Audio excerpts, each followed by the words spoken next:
I'll bring the matches. When it comes to pop culture and fun, we're the whole meal.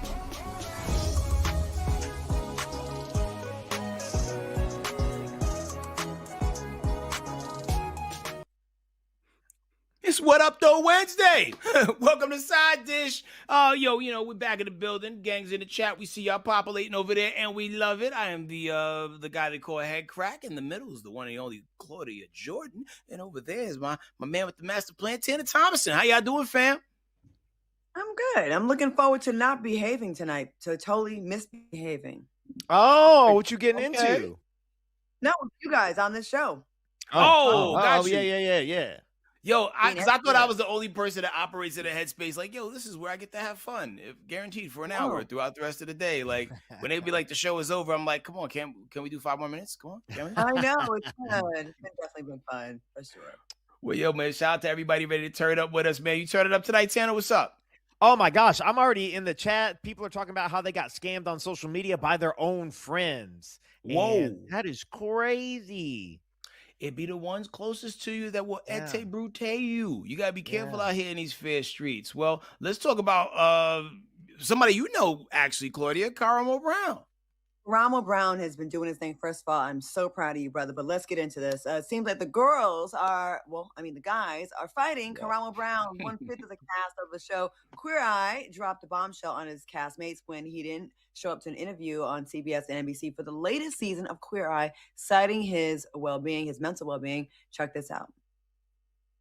Fab Five, but one of the Fab Five is not here. We received word just in less than an hour ago that Karamo Brown is not going to be joining us today. He said in part, because I want to rip the Band-Aid off and just get it out of the way so we can really talk about the show.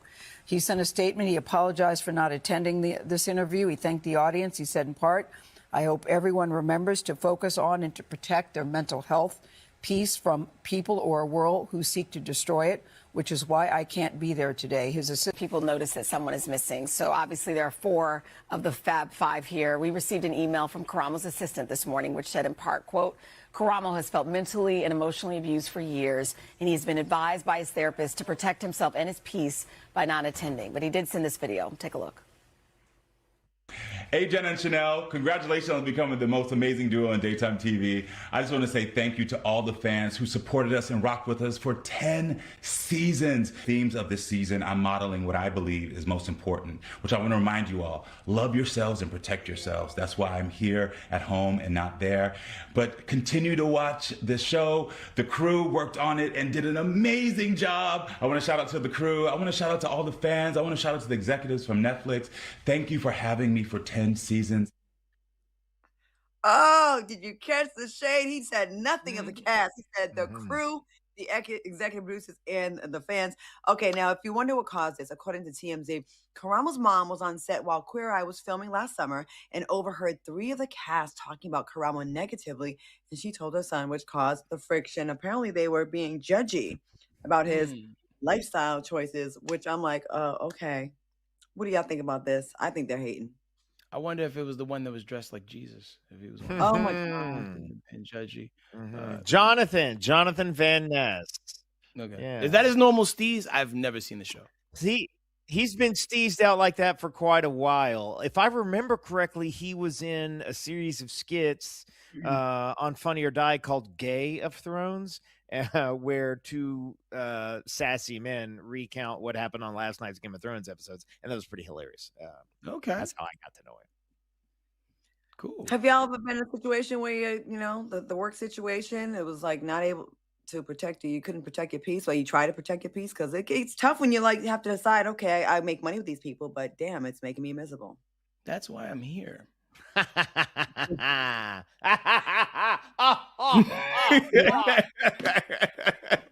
feel you. Yeah, like, I mean, you got to do what you got to do, because not all money is good money. When you got to ball your fist like Arthur and that meme before you go into work, apparently you're not supposed to be doing that. And I think a lot of times we as people, we do things just to spin the wheels, cash the check, make the money. But meanwhile, we're cooking on the inside. We're building a nice hot pot of stroke that will have you face down in a plate of some lasagna that someone else made. And you got to know when to back away and protect yourself. I hate this for Karamo because, again, I remember when he first went out for the show, we were just finishing up doing the next 15. It was actually 10 years ago. And he was so excited. And it was life-changing for him. He got Emmys and lots of awards. It led to him getting his own show, his own talk show, which is what we talked about like 10 years ago. And I believe he has the most charisma of the crew. And it's reflected in all the extra things he gets invited to and the opportunities. And those other guys sitting on the couch, I know nothing about them, but they look like they were like, you could tell. He looked like, look, he's thriving, he's happy, he's getting paid big bucks over there with his own show. There's probably some jealousy, and some resentment, like why him? But this happens often on ensemble shows. I'm just gonna say that. Yeah, and the mom put the extra sauce on it. But he's like, you know what they were saying about you, baby? Like, she like, man, and you gotta listen to moms. Yeah, it's tricky. I'm with him. I want to know. To be honest, I want to know a little more. I want to know a little more about it. Like, if you break down that show, we got Tan France, and he spends all kinds of time with the person. He goes shopping with them. He goes to their wardrobe. He really puts some like time in with the straight guy of the day. You got Bobby Burke. This man sweats because he literally redesigns and rebuilds their home. Then Jonathan Van Ness, Jesus Man. He gets their look together, changes their routines, changes their hair, does all this stuff. A lot of times these people also aren't taking the best care of themselves. So then and Tony, the other one, teaches them how to cook, which is like real sort of like Manning's things. And all those take a whole lot of time. And then Bobby will be putting a home back together. Now he's left the show. He'll be putting a home back together. And I like Karamo. But then Karamo will go outside and take a 10-minute walk with them. And that's his, and talk to them about getting their mindset right, which is important. It's important. But if I'm the guy who's putting your wardrobe together, if I'm the guy who's rebuilding your house, if I'm the guy who's teaching you to cook, and if I'm the guy who goes gets all your wardrobe together, I might feel a certain way about the guy who's just sit with you and give like a one-on-one. And I don't mean that in any form or fashion to be disrespect to Karamo, but if I'm those other guys and I'm literally sweating putting your house back together, and then you go take a nice walk with Karamo, I could understand how that person might feel a certain way. I could see that, and then he's on that show and then totally blows up after that show. They probably feel like, oh, you do the light work, but everybody has their strengths, and sure do. He doesn't have to do all that physical labor because he has the most charisma and he's the finest. Is that the original Move That Van show? Oh, that was Extreme Home Makeover, Extreme Home Renovation. Todd, something with a Ty Pennington. Okay. He had the spawn spiky hair. QueerEye's more like Move That Man. Yeah. But to be on TV this long and to get caught on a hot mic is crazy. Like when the person's mom is there, like, are you not aware of your surroundings? Like, listen, I get it. I'm not going to sit and be fake. A lot of times on these casts, 2 people is a 3-person cast. Or a 4-person, sometimes 2 we're talking about 1 or 2 we're talking about 2. It happens sometimes. Mm-hmm. Luckily with us, it hasn't happened yet. We are peaceful and we come in peace. But wait, you guys. What's going on? What's happening? Maybe I'm out the circle. Am I at the circle? No, there's only one group chat. Circle. Yeah. Yeah, that'd be wild. Would it be like alternate timeline group chats and stuff like that? Yeah. Right. Without blah blah blah. Like nah, we down by low over here, baby. It happens, but just try to not be so messy when the person's mom is there and you're mic'd and you've been doing television for 10 years at least. Oh my God. Yeah. It's crazy. Like any hopes. I mean, I don't know what the current status of the show is. I don't watch the show. That idea that I sort of presented is something that someone presented to me years ago. And I was like, so I don't know what's going on with the show, but I do know you gotta find a new Karamo now, because if I'm the other 4 guys, there's no way in hell I'm letting the man who stiffed us on our national morning shows come back to the show like everything's gravy. But then if I'm also that guy, and if I'm Karamo in this scenario, and I feel strongly enough that I'm not going to show up and I'm not going to gift you with my presence, then I'm sure as hell not going back to the show. Yeah. Don't you feel like it's interesting that he's still friends with the other guy, Bobby, that was kind of ousted or is off the show? Like Karamo and Bobby are still friends, and the other guys are still on their little rat pack. Sure. maybe there's something to It that. is. Maybe. It is one of those crazy things where it's like, and we've all seen it. We've all seen it one way or another. And like, and like Claudia mentioned, like everything here is everything at Dish and everything here always been more than gravy for me. But there are many shows in which it looks like, hey, are you guys hanging out afterwards? You guys having a good time, or you guys must all be best friends and whatnot. There are so many shows where it looks one way on camera and it is different when the day is done. You're like, I hate that. Yeah. I guess the way they left is kind of like when Ice Cube left NWA, then Dre. Elon Musk was on a podcast and was asked about Optimus robots doing surgeries in the future and how quickly it could happen. And this is what he had to say. Optimus will be a better surgeon than the best surgeons. 3 years. 3 years. Okay. At scale. Yes. All of a sudden, there'll probably be more Optimus robots that are great surgeons than there are all surgeons on Earth. And the cost of that is the capex and electricity, and it works in Zimbabwe. The best surgeon is in the villages throughout Africa or any place on the planet. Oh, come on. That's got to be AI. Oh. Hilarious. That was impressive, actually. Even as AI, that was impressive. It was very seamless. And when you have to ask, is that AI? Like, it's good AI. I can't stand Elon Musk. What he's doing is great for him and some technology, but it's horrible for the human race. The fact that you're excited about creating a technology that's going to get rid of all the doctors and put all these people out of business, and it's just going to be one man that controls the patent or that controls the invention, is amassing all this wealth by all these people that went to school for all these years. Their jobs are getting eliminated. Like, I hated when I started seeing those panels in McDonald's where like you're taking away like the experience of people that got their first job out of high school or in high school. And it's just doing so much damage to the economy and to people, but it's helping the few people that are able to create the technology. And that's what I can't stand. Well, allow me to play devil's advocate. I try to match the tone of the intro. So a lot of times people will tell you that hospital visits cost so much money because all the doctors had to spend so much money to go to school. But the real answer is the greedy pharmaceutical companies. They're always trying to pass the buck on to somebody else, right? So if the doctors happen to become robots and replace the doctors that went to school, because you really only need about 30 years before we cycle out of all these school doctors that we have, right? At that point, hospital visits should be free. If everything is electronic and solar powered at that point, hospital visits should be free. And if it puts us in that direction to where like people don't go into debt and lose their crib over hospital bills, it's something I'm willing to entertain. And you know there's going to be a Temu version of these doctors, these robo-docs too, that you could probably go at a cheaper price point, or maybe they will be the free ones. I don't know. But yeah, I do understand the villainy behind some of Elon Musk's stuff. He is a dirtbag with money. I understand that. But there are some advancements that I think could work if we get some of the bureaucracy out of the way. Yeah, I am very much like pro robot doctor. Like, let me have one. Let me get an army of them and send them to the impoverished nations of the world where they're like desperate for healthcare. In that line of thought, it's all fine and fun and dandy. And I don't think human doctors will ever totally go away, or it's hard to imagine that.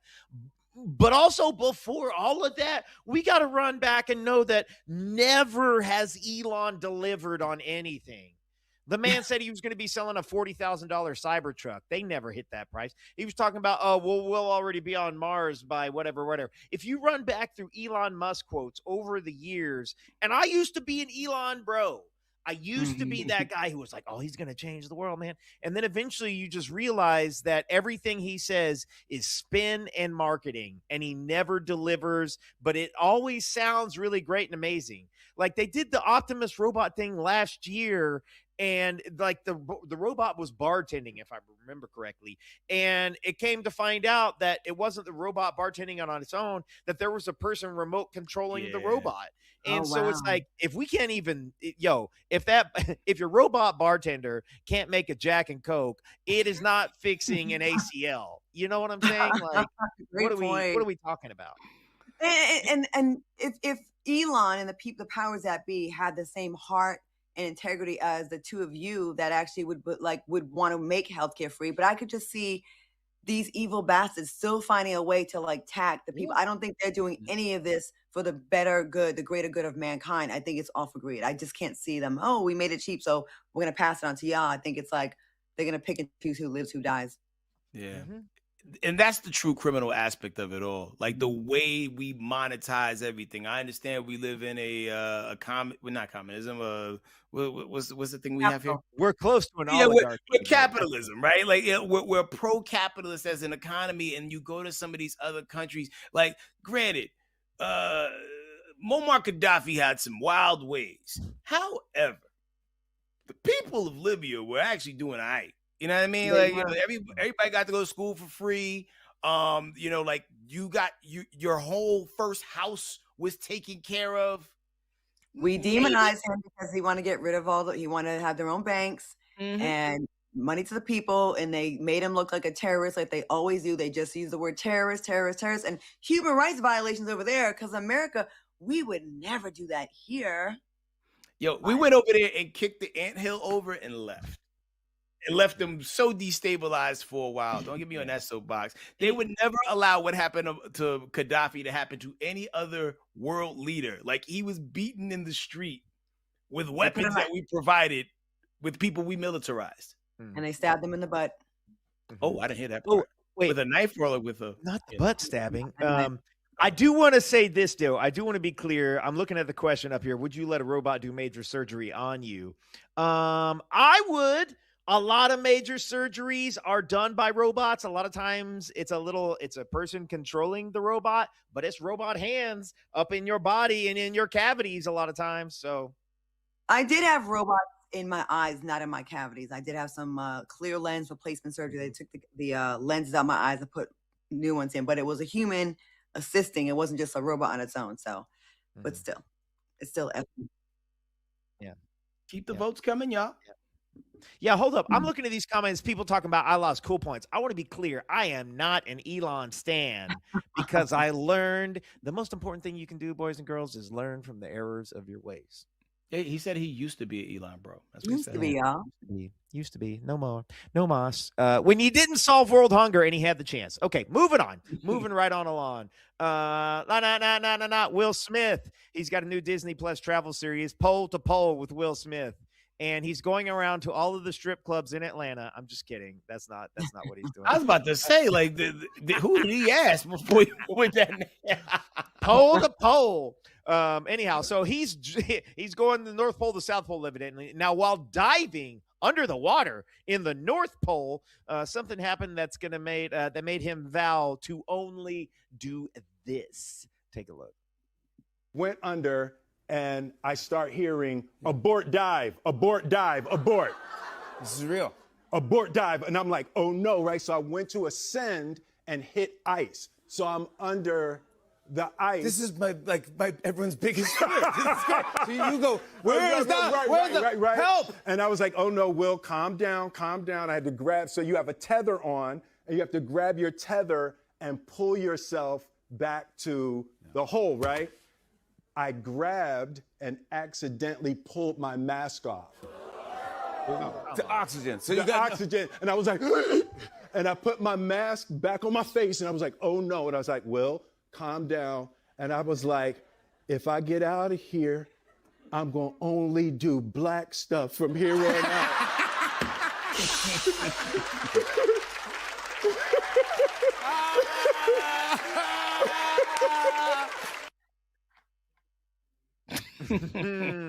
All right. Hey, at either one of your lives, you ever been doing something and say, no, that's some white people shit? Absolutely. I jumped off a cliff in Middletown, Rhode Island, and from up up high, it didn't look like there was the waves were that big, nor did it look like there was a lot of seaweed just below the water. I hit the water wrong. My bikini top came up through around my neck, and I got tangled up in a bunch of seaweed. And everybody thought I was joking. And then finally, someone said, "Oh, she's dying," and they jumped in and brought me to the shore. I could not get my bearings straight. I see the shore. I mean, the rocks. I couldn't swim towards it, and I was like, "No more white people stuff for me anymore." That's it. Yeah, I got off the bus a couple years ago.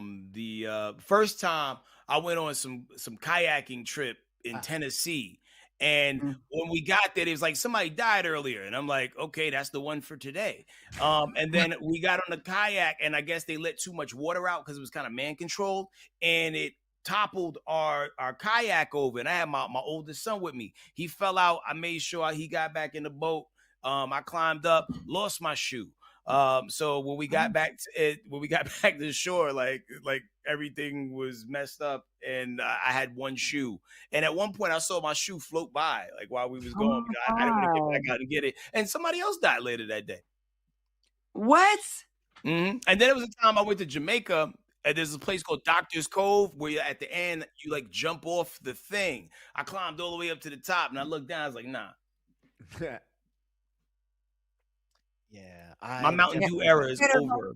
Tina's like, that's a regular Tuesday. Yo, that's a regular white people ish. I've been in the rapids. I done jumped off cliffs, skydived. I'm gonna do the skydiving thing. Yo, I'm gonna do that. Yeah, we're gonna do it. We'll do it. Okay, we got to take a quick break. Oh, we taking a break, or we moving on? Okay, all right. Unfortunately, we got to take a quick break. Yeah, when we come back, we got Quad Webb. She's reading Gizelle Bryant, and we're going to see you guys in 2 minutes.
Welcome back. Listen, man, when it comes to Bravo, the receipts stay ready like they do at Walgreens. The reads stay sharp and the shade always on prescription strength. So on Watch What Happens Live, Married to Medicine's Quad Webb just put Real Housewives of Potomac's Gizelle Bryant on notice, claiming she wanted to address some past comments from Gizelle. Take a look.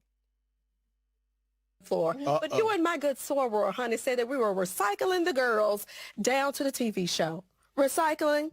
And that we was pillaging and rummaging through the recycle bin. You said that we were bringing on new girls that were recycled. Oh, that was Robyn. Oh, Robyn said that. But the thing that was not about Gizelle. Yes, but the thing about it is, men lie, women lie, but the numbers don't. And we've done very, very well. Yeah, I think we have actually done better than Potomac and also Salt Lake City. Whoa. Her reads are so surgical. The internet always has receipts and wasted no time finding a clip of the podcast episode with Gizelle and Robyn Dixon. Take a look at this. And supposedly, allegedly filming now. Are they filming now? I guess so. I saw a picture of her filming a confessional for Married to Medicine. Oh wow. Yeah. Okay. So are we rinsing and recycling? That's what it looks like. Real House. All right. So do you feel like Gizelle should get a gold medal in the under the bus throw? And she did that to Robyn to avoid the smoke from Miss Quad. What say y'all? Yeah, she definitely threw on the bus because she actually said it. And, I get when you do a bunch of shows and podcasts and working, you like, what I said that maybe, but the first thing to react to, the first response was to throw your really good friend under the bus and just say it's her. I'd have been like, I don't remember saying that. Or let me go check. I don't know. But it's not a big deal what Quad was saying because a lot of the shows do it. I will say I think Married to Medicine recycles and revamps, reissues cast members less than the other shows, but they all do it. They all do it. Yeah. But it was that was the thing that I was a little surprised that Quad was upset. Of course, I understand it's we're rinse and repeat or whatever, but that is so common amongst all reality shows, especially like when you get into there's the the docu follows like your Real Housewives, your Married to Medicines, Love and Huntsville, all of that. But then there's like your reality competition stuff, which is only rinse and recycle. Mm-hmm. Yeah, I mean, I think that was Quad protecting her brand that she's affiliated with. You know what I'm saying? Like, you ain't gonna let nobody come and talk about where you work at. You know what I'm saying? Unless you hate where you work at. So she was just standing up for herself. And yeah, you're right. Everybody has people will do a season and then maybe get something popping and got to go do something else for 2 seasons and come back. So I think it's great that these reality shows do give people an opportunity to get popping, go find something else to do, and then come back if need be, Mm-hmm. Mm-hmm. I think, it was, it was entertaining. It was really entertaining. I mean, Gizelle had a rough week this week because she was getting dragged a lot for the last episode of Real Housewives of Potomac. So I'm sure Quad read the room. She's brilliant, very smart. And she took a shot and she had a little read and it was nice, nasty. It was very well done. And pardon my ignorance. I get the shows and the people mixed up. That's not the one with the large shoe, is it? Mia Thornton? You talking about Mia Thornton? Oh, okay. Okay, cool. But she did come from the franchise in which the Gizelle spokesperson we spoke of. Okay. Yeah, she's not on anymore now. Yeah, she moved to Atlanta and she was dating Bobby Valentino. That's right. Winnie the Pooh? We had Mia on like 2 or 3 times. No, I remember but we also had Gizelle on, did we not? I don't think so. I don't remember. We had Quad on several times. Because you remember the notable thing about the person. If you had a friend with an eye patch. Oh, Rick with the eye patch? Big are they feet that like big? an eye patch? What'd you say, Claudia? Her feet are that big, so she wears a bigger shoe than Bobby? So probably because Bobby's a small guy. Fun size. Damn. Yeah. She likes a short king. Hey. She likes him kidnappable. Yeah. Ain't nothing wrong with that, I guess. All right. No, but sweet woman though. Yep. Yeah, very sweet. Absolutely.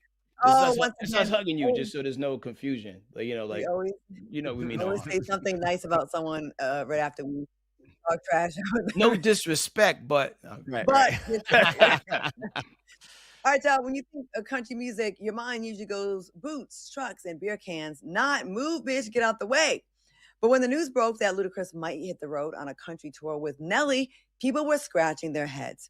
Seems Luda was briefly listed on the 2026 Rock the Country Festival with acts like Kid Rock, Jason Aldean, labeled online as a MAGA-adjacent music fest. Now, the backlash from social media came quick, asking why Ludacris would be booked. Now his team is saying it was all a mix-up, and it was never meant to be on the lineup. Nelly still remains on tour.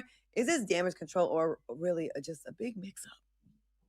Definitely damage control because you know what your team is signing you up for, and sometimes you might lean back a little bit and see what the peanut gallery is talking about in the comments, and I think the optics wasn't good. I'm surprised they didn't have the same level of smoke for Nelly as it relates to that, and I know he's done MAGA adjacent events in the past, but I would like them both to perform Move N-Word, Get Off the Stage. Yeah, it's tricky. I don't know how this mistake happens just a couple months after all the comedians got the smoke for doing the stand-up show in Saudi, or was it Dubai or Saudi Arabia? It was Saudi Arabia, because that nation assassinated a U.S. journalist. And so, like, Chappelle, among others, like, went to Saudi Arabia and did the stand-up show, and so many of them got smoked, and it's the whole thing. That was just a handful of months ago. Granted, that's international. That's slightly bigger, probably. I'm confused why Luda would say yes to this. I could also see him just knowing that he's going to be on the road for a couple months and not even really knowing that it's going to be Kid Rock and Jason Aldean. Is that possible? I don't know. Or, some people, they just, they have trusted team around them. They believe what they set up for them. They think they're in good hands. So maybe the team signed off on it because the money was big. And if they're getting 10% of it, 10, 15%, they're like, Right. Hey, you got a booking in Nashville or wherever on the 15th. It's paying, $500,000. All right, whatever. But maybe then, he said, oh, okay. I don't want to get canceled the way Nelly kind of did in the Black community. But Nelly's fan base is more in the mainstream community and less, I think, in the Black community, as Luda, I think, is more, I don't know. I think it would damage Luda a lot more. I'm surprised they didn't ask Kodak Black to perform. He did get a pardon. He did get the pardon. Yeah, like it seemed like it would be right. like, that would be like the automatic go-to dude for your events. Yeah. He owes him, doesn't he? You would think he would. Like, get Kodak Black and mysteriously finesse 2 times. And Amber Rose can host it. Wow. Now that's starting to feel like a rally, Have Erica talk on pyrotech. You know what I mean? She loves those fireworks. Gosh. That poor woman. One of these days she's gonna mourn. One of these days. Not yet. Yeah. But one of Not these in our days. lifetime. All right. Get Wu-Tang Clan, but with a K. Golly, wow. You're on a roll. Holy moly. What dirty bastard. Wow. Oh man. Oh boy. Okay. All right. Moving on. This one brings a little joy to my heart. What started as a 15-second doo-wop video turned into a viral melody with more than 40 million views in just a couple of weeks. A TikToker known as Romeo Show had the internet singing this tune. I think this is her original video here. Theme song for Dr. Pepper, and it goes like this. Dr. Pepper, baby, is good and nice. Doo-doo-doo.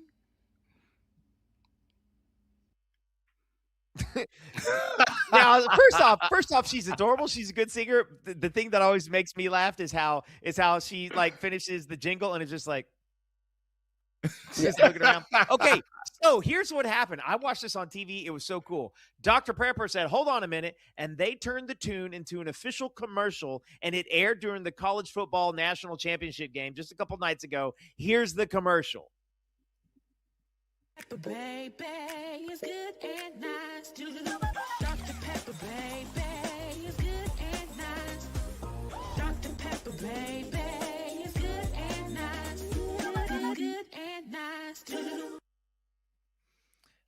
It's super cool to me. Okay, now we don't know how much she got paid. There's no mention of it in there. Some people see it as a win. Other people wondering where's the check. For anybody wondering where's the check, she got paid. You can't. Nice. It's highly illegal to do something like that without that person getting paid. Also, they would just talk about it and then your stock would go down.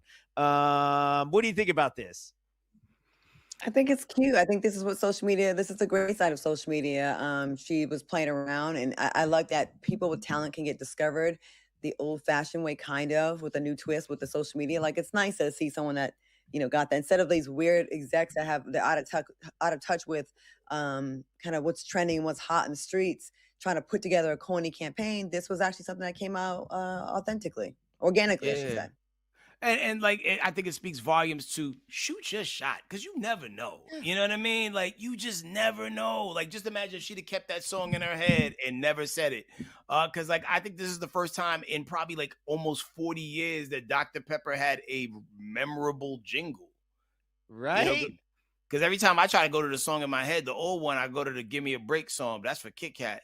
So something about when you like to be a pepper too. I'm a pepper. You a pepper. She's a pepper. Man, Yeah. that's old. But that was like wild old with the dude from American Werewolf in London in it.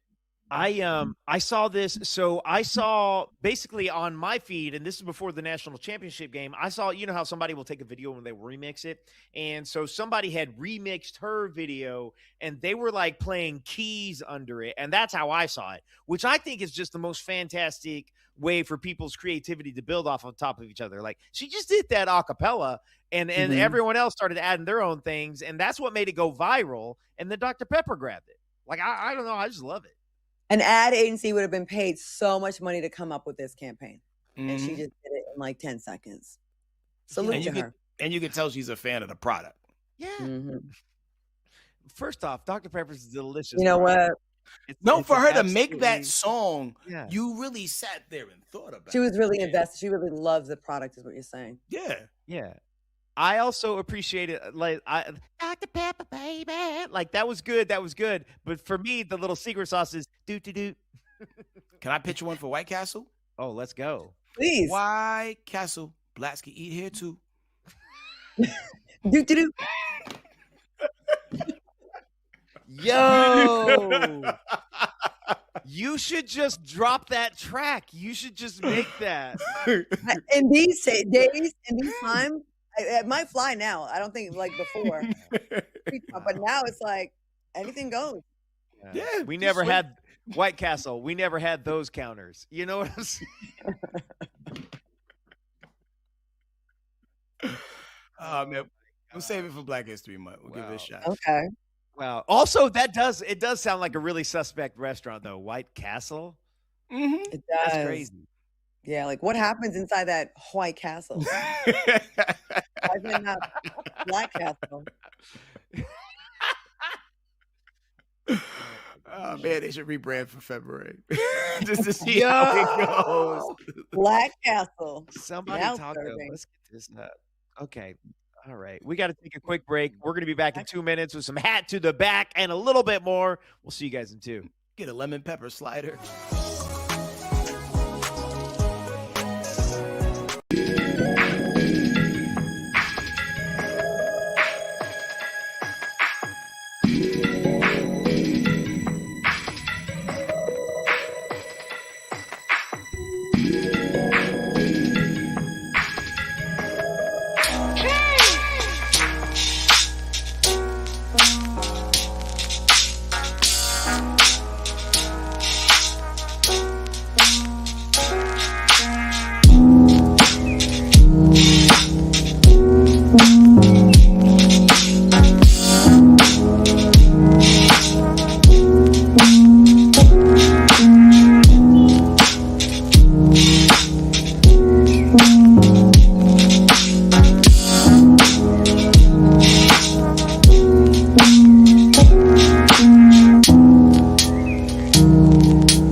Shout out to Catastic in the chat who said, I love this show so much. And thank you. We love you all too. Yes. And it's time for another hat to the back.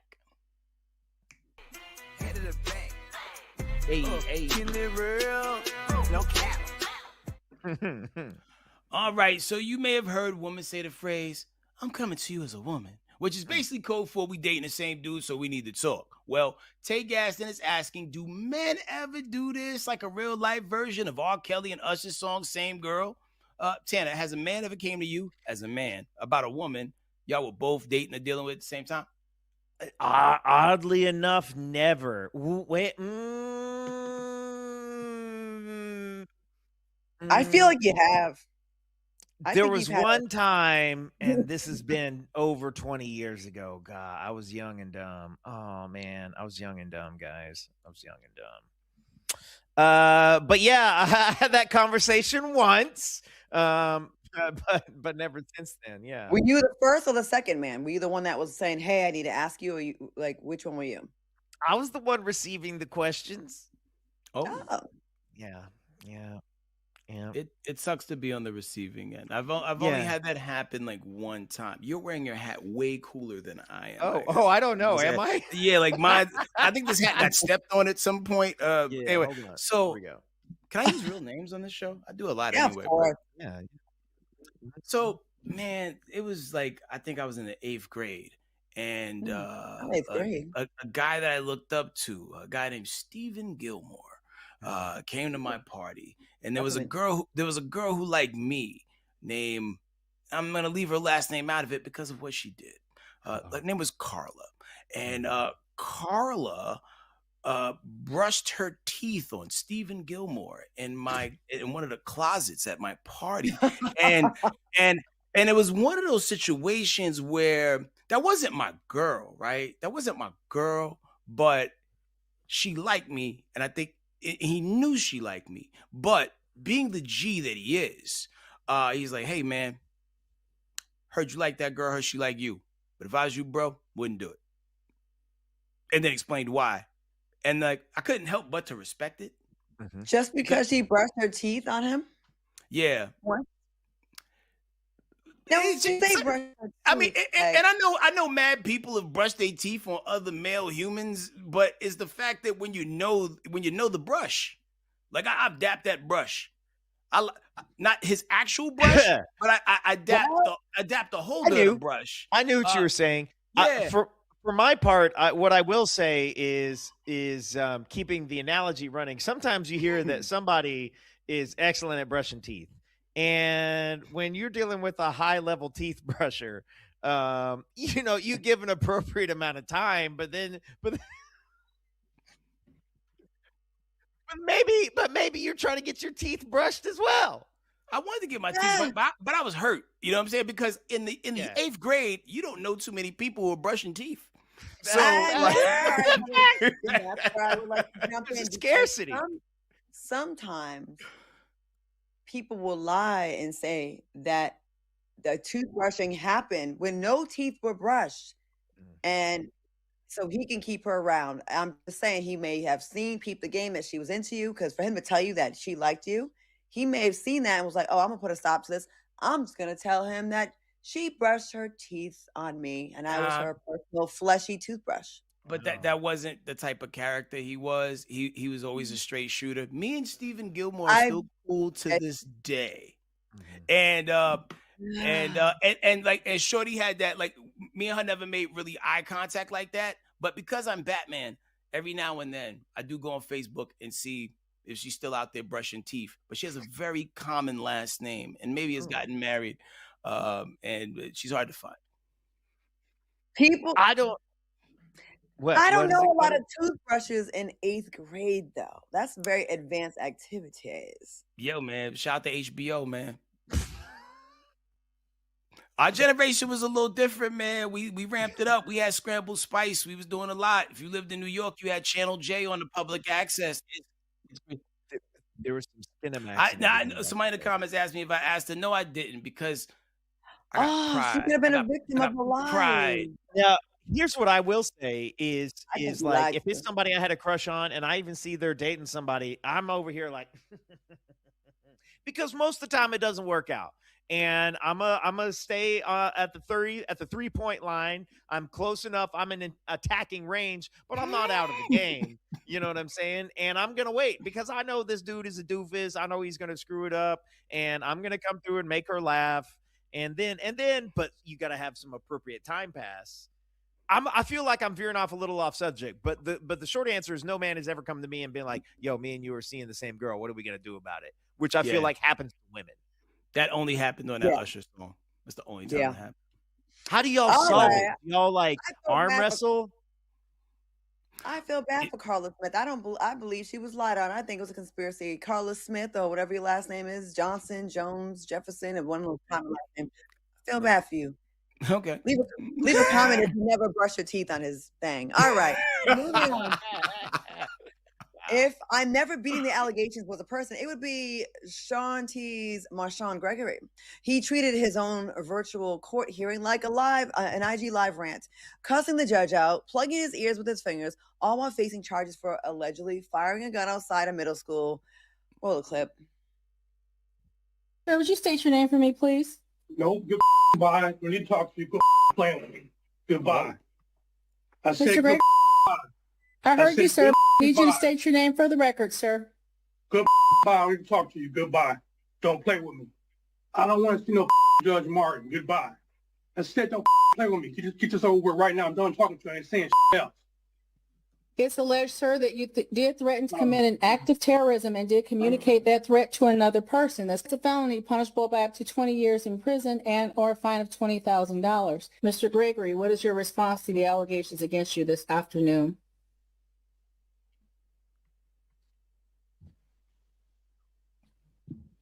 No, it's fake. Sorry, racists in my life. Bunch of racists doing this stuff. I hate to say that because there's some racists right here. I hate to say that, though, but don't waste my time. Why don't you get a real job? Go get a real job. Wow. Is it given guilty? And should we bring back putting fingers in your ears when someone's talking? Like, I don't want to hear it. Bring it back. Crazy. Let's go over his charges. False report or threat of terrorism, intentional threat to commit an act of violence against a school, employees, or students, carrying a concealed weapon, possession of a weapon in weapons-free school zone, reckless use of a firearm, 2 counts of felony firearm. What do y'all think?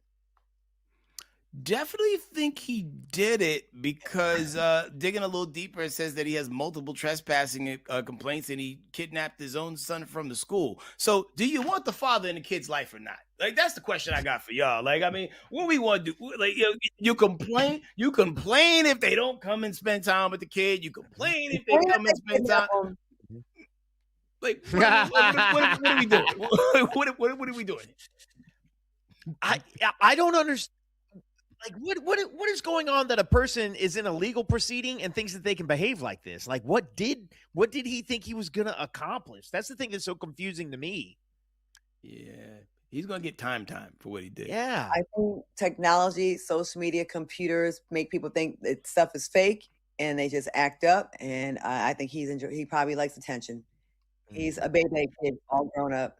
He really is. And I will say people react differently based on what parents did, what drugs their parents probably did. You know, like, you know, for a while, like you was seeing the effects of like the crack babies. Now we start to see people, the effects people who huff paint and do whippets. Oh, the whippet babies. Yeah. What drug do you think his parents did? Freebase. Yep. Absolutely freebase. Yeah. Freebase. Okay. Well, we're gonna free ourselves into a commercial break. We're gonna be back in 2 minutes with the question of the day. I'm not talking about it. Give me somebody else. Good God.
Shout out to 12 Capricorn in the chat. I feel like you understand me. It's time for question of the day, and you know I got to set the scene. Let's all just take a collective deep breath and be honest for a second. Life be life, and sometimes you tired, sometimes you running late, sometimes you did absolutely nothing all day.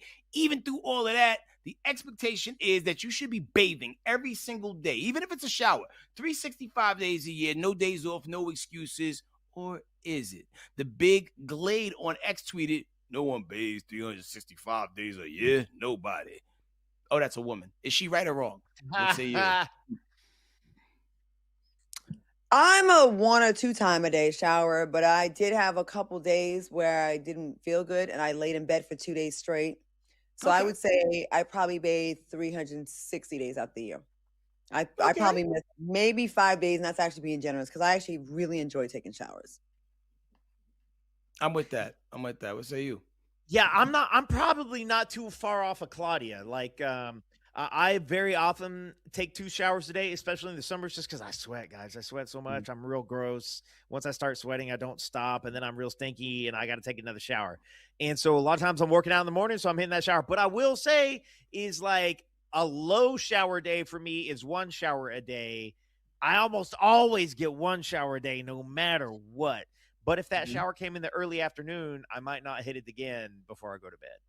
Yo, on any given day, I might take 2 showers and a bath. Like, because the bath is like relaxing. I be on my Rev Run tip. I got a TV over the bath. You know what I'm saying? So I just be chilling, like catch up on emails, like and just soaking in Epsom salt because, you know, life be lifing, right? And then the shower component, like you need that to wake you up. And I feel like I dream so hard, it's almost like I'm living a second life while I sleep. So sometimes I be needing to, and not for the weird section. I know that came off weird, but like nah, like I'll wake up like just like I've had a day. You know what I mean? So like I do like to take a shower first thing in the morning when I wake up too, just to wake me up. Yeah, but some people are really ridiculous and don't wash their ass at all. So Yo, there's you will catch white women, and it is often attractive white women who will string 2, 3, maybe even 4 days together talking about, I don't sweat though, but I wasn't sweaty. I don't need to take a shower. And I've ran into a couple of them and I've just been like, what are you doing? What are you doing? I've seen a lot of them online bragging about it. Once a week I've seen washing their hair, and I'm just like, your butthole has got to be itchy and vagina has got to be given ranky. It's got to be. It's got to be. It's impossible for it not to be. Real quick, we got to go to break, Claudia, but can you just pull the curtains off the myth? You be around a lot of models. The models be funky, don't they? They stink, don't they? Stinky. No, I don't think so. Oh, one girl on TV, and I'll tell you guys when we go to break. Breath every single time. Every single time. The breath smells so strong. Oh man. All right. Well, we're going right to break because I want to hear who Claudia is talking about, who's got breath that's kicking harder than Jackie Chan. We're going to be back in 2 minutes with everybody's favorite game.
But her breath was extreme trash. Oh my God, every single time. Anyways, welcome back. It's time for everyone's favorite game.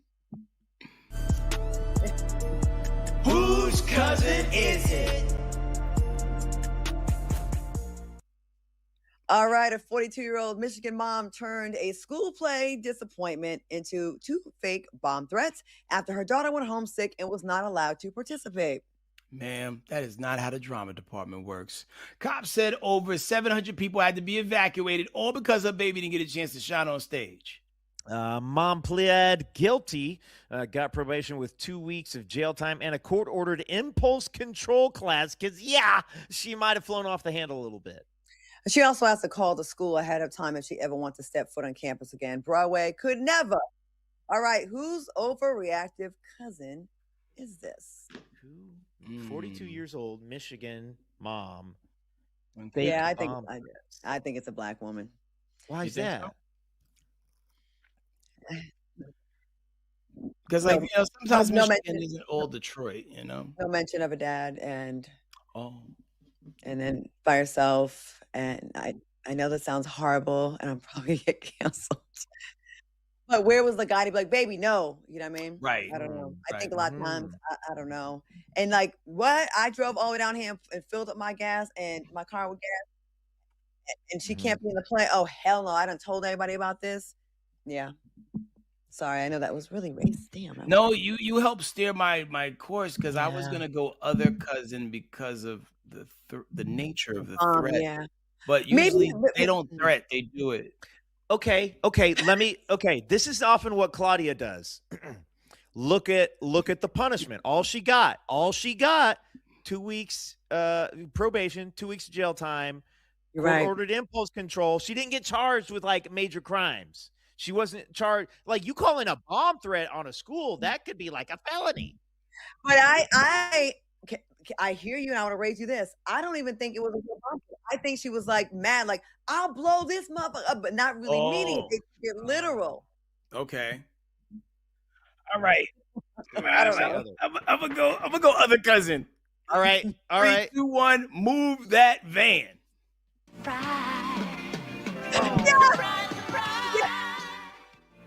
You didn't have to call it a bomb threat. She's the bomb herself. She's kind of a cutie. She wasn't serious. She wasn't serious. She just said, I'll blow this up. That's what really happened. I think they took her seriously. Hey, Claudia, I can't help but see this all over the comments. You've got a new podcast starting tonight. I can't hear y'all.